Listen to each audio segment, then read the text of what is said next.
At UMC, access to your health care is only a call away. Dial 74-NURSE for free, instant medical advice from experienced and trusted UMC nurses, 24 hours a day. Learn more at umchealthsystem.com.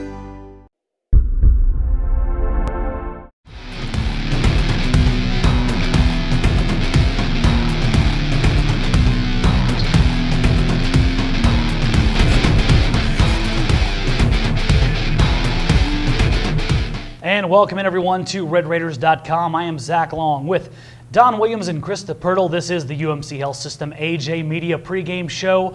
And folks, last week the Texas Tech Red Raiders opened their season with a win over SMU. Krista, your impressions from that opening week of Red Raider football? Yes, Baker Mayfield did do a good job, but you cannot forget about the defense. With 5 sacks, they were on target. Don, what did you take away from the Red Raiders win?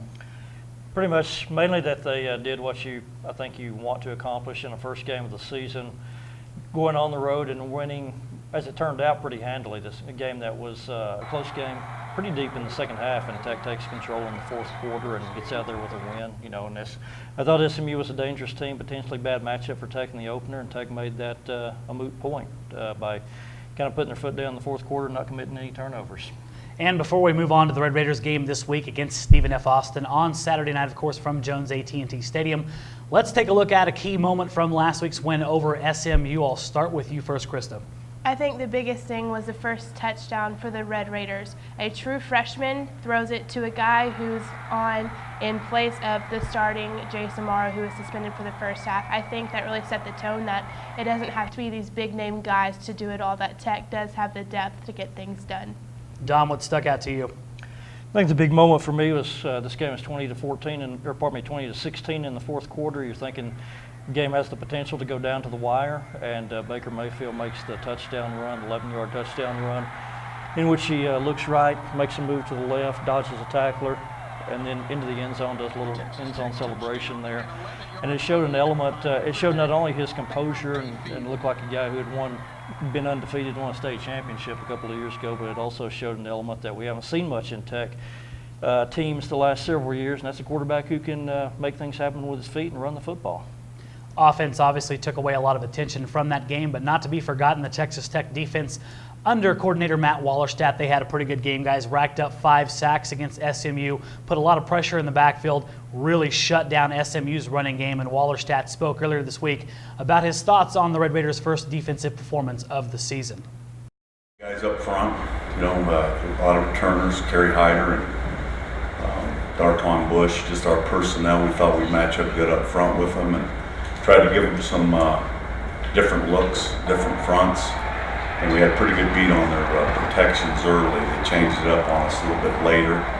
They had a hard time with our bare front and really did not adjust real well to that. So we continued to get back in that front to apply some pressure and actually missed, you know, probably 3 or 4 sacks that we could have had. Hopefully, I mean, if they come unblocked, I don't, you know, they were confused a little bit on some of it. We're going to move our fronts around like we talked about. Since we've been here, try to cause confusion with the offensive line, try to cause confusion with protections, try to cause confusion with the quarterback, and some of that, there were some guys that came clean, and we just got to do a better job of finishing when we're in the backfield and act like we've been there. It's a spread game that they presented us, a lot of open space. Guys did a solid job, did not have a lot of missed tackles. We were good at the point of contact, and we were good running to the ball. So if we did miss, we had a lot of hats. I was impressed with the effort, the tempo, the energy, and at times really stingy, especially in the red zone, of our guys bowing their neck and playing aggressive in the red zone and not giving up touchdowns, holding them to either no points or a field goal block opportunity for us. And obviously Don Wallerstadt had to be pretty happy with that week 1 performance. They said, they said from the moment that they got here and all through the summer that they were going to pressure the quarterback a lot and send a whole bunch of different blitzes and stunts and that sort of thing. And I think we saw a pretty good dose of that on Saturday night. 5 sacks is more sacks than Texas had since the year 2010. So pretty good start for those guys. Now let's turn our attention to the game this week, Saturday at Jones AT&T Stadium, Texas Tech versus Stephen F. Austin. Out of the dreaded FCS, which caused some damage last week on the college football scape. We're going to call this segment Know Your Enemy, a little more in-depth look at the Lumberjacks. I think they like to affectionately be referred to as the Jacks, Don. And what are some of the strengths of SFA? I think it starts with their offense.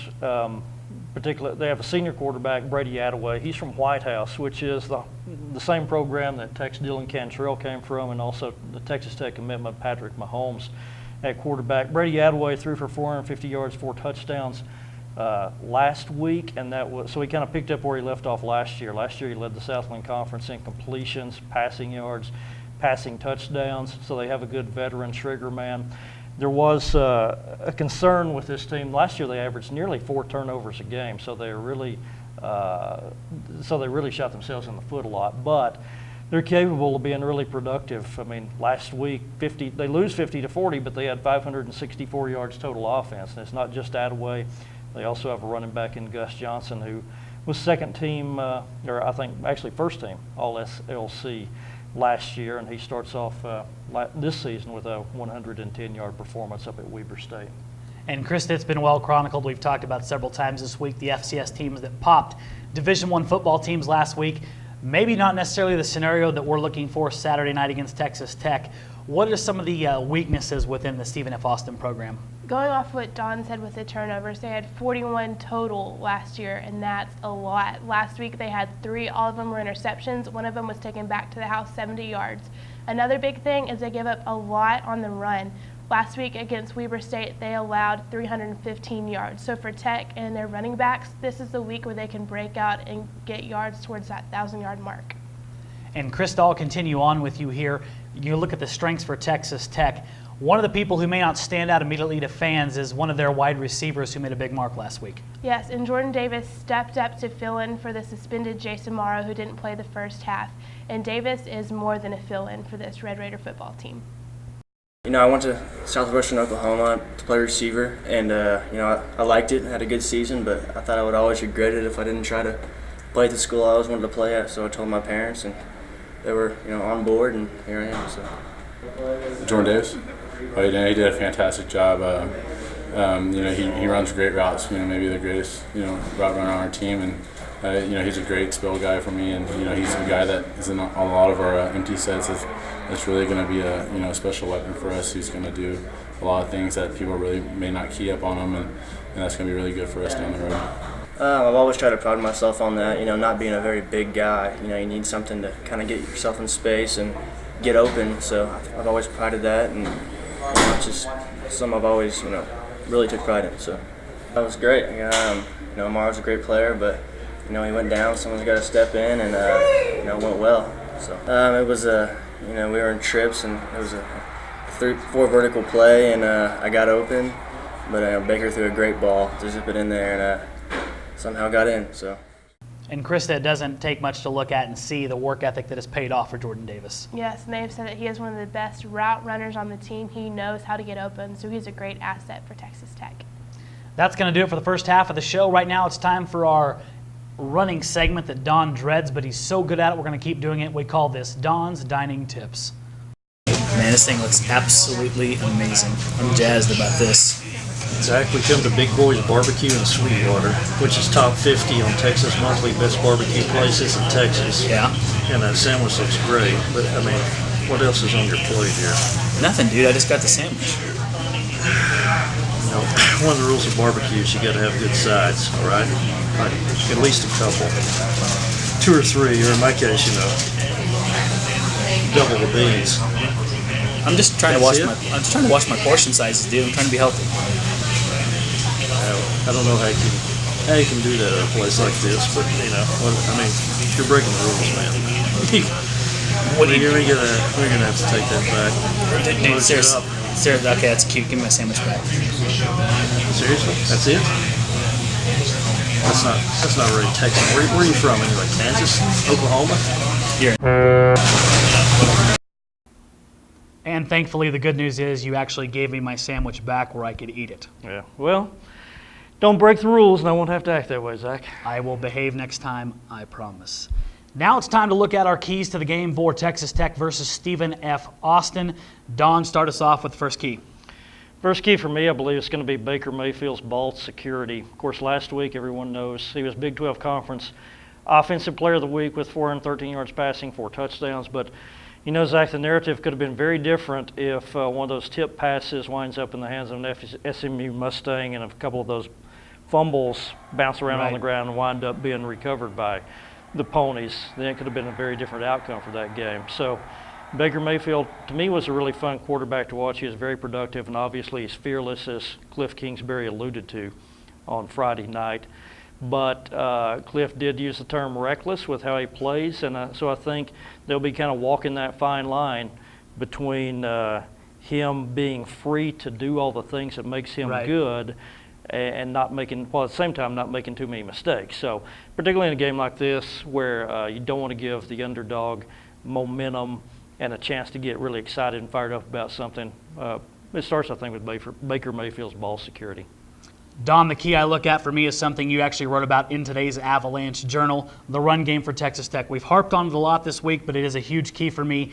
That run game is going to be needed, not just from a maturation standpoint that they're going to need that going forward in the Big 12 Conference. They're going to need it this week. Hopefully everyone learned their lesson last week. You do not underestimate an FCS opponent, or they will pop you and they will embarrass you. And the thing that's particularly disturbing about Stephen F. Austin, they run the air raid. They are a Holgorsen disciple. They run that quick strike offense, and if you let them hang around, they can make a game go from a happy moment to a sad moment real quick. Use that running game, run the clock, keep them off the field, and you have a better chance of burying them early and having a happy Saturday at the old Jones AT&T Stadium. What's the final key we need to know about? I think anytime you're an FBS program taking on a team from the FCS, you've got to take advantage of your manpower advantage. I mean, if you're an FBS program, as Texas Tech is, you have 85 scholarships. If you're an FCS program like Stephen F. Austin, you have 63 scholarships. So you just don't have those guys don't have as many people over there on the sideline. And particularly in a game like this, you want to take advantage of that, wear them down in the fourth quarter. We saw the Red Raiders do that last week against SMU. Tech had nearly 200 yards of offense in the fourth quarter. And after this game got to the point of being 20-16, the Red Raiders take it down and stick it in the end zone 3 times in a row to make it 41-16. So fourth quarter, second half, keep doing what you do and wear those guys down. And thankfully, after this week, we won't have to use the letters FCS again because I'm sick of saying it. So am I. For a year or two after that became the politically correct term, I still called it Division I AA. Just Correct. Because I think that's an easier distinction for people to Fans know it that way. grasp and remember. Yeah. That is our keys to the game for Texas Tech versus Stephen F. Austin. We'll be right back with more UMC Health System AJ Media pregame show right after this commercial break. At UMC, access to your healthcare is only a call away. Dial 74-NURSE for free, instant medical advice from experienced and trusted UMC nurses. 24 hours a day. Learn more at umchealthsystem.com. Welcome back, everyone, into the UMC Health System AJ Media pregame show. Now it's time to take a look at the Big 12 slate of games for this week. We're going to pick them real quick. We'll start with the Kansas Jayhawks making their debut after a rare Season 1 off week. They're going to get an FCS opponent, which is dangerous, and they get South Dakota. Krista, I'll start with you. I'll give this one to Kansas. I think they need a win, and I think that Weiss's pile of crap bid is going to push them to do better and start fast. So I'm going to give it to them. Donald, your thoughts on the old Jayhawks opener? Well, I think a lot of people look at Kansas and they regard them as the team that was 1-11 last year. I look at Kansas and see the team that came really close to beating Tech in Jones Stadium last year, and as long as they have people like James Sims and Tony Pearson, I think that easily gives them enough firepower to take care of South Dakota.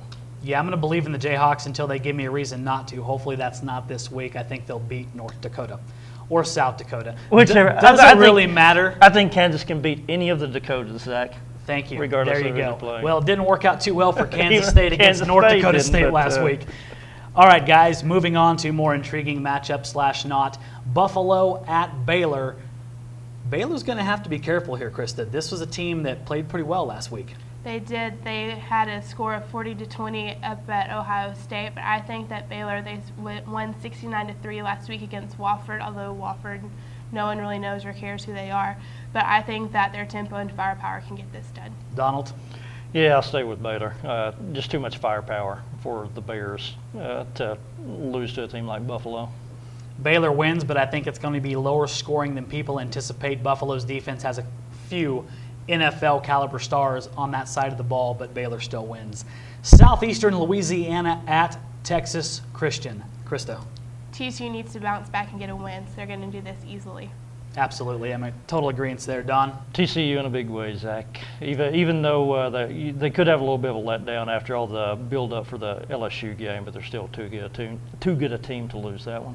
Continuing on with our Louisiana theme, Louisiana Lafayette at a reeling Kansas State team. Krista?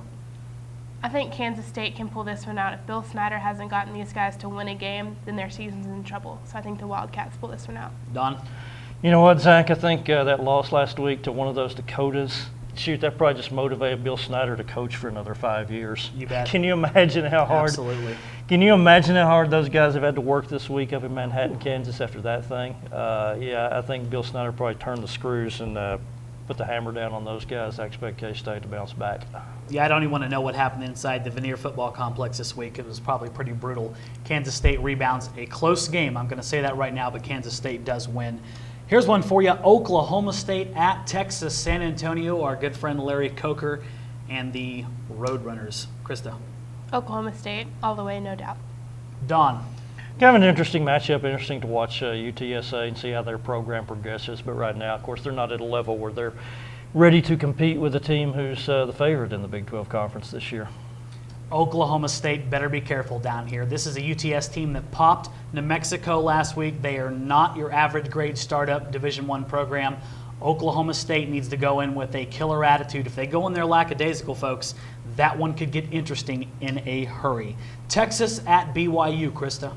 This one I think is going to be close. Texas all week has practiced with these oxygen masks because of the altitude up there, but I think that their depth, they can get this done, although I wouldn't be shocked if BYU did win. I'm going to go with Texas. I'm going to give a little faith to the tempo offense down there for the Longhorns. I think they will beat BYU in Provo. Don? Good matchup because, as you mentioned, Texas with some good offensive personnel. BYU had a very good defense last year and have about half the starters back off that defense. So this is, to me, easily the most interesting game, I think, of the week in the Big 12. And a little note here, Mac Brown, if he wins this one, he ties Woody Hayes for 10th on the all-time career coaching victories list. They would both have 238. I think Mac Brown will get it. How's he doing on the all-time excuses list?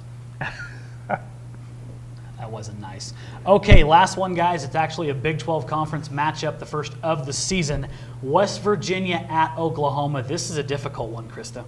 This one is going to be a lot different than last year. It was a big thing of OU is basically the old Big 12, the ones that have been here. They're a big powerhouse, and West Virginia is coming in with all this offensive firepower. But this year it's a different story after that William and Mary scare the Mountaineers had last year. So I think that it's going to be crazy in Norman, and the Sooners will get it done.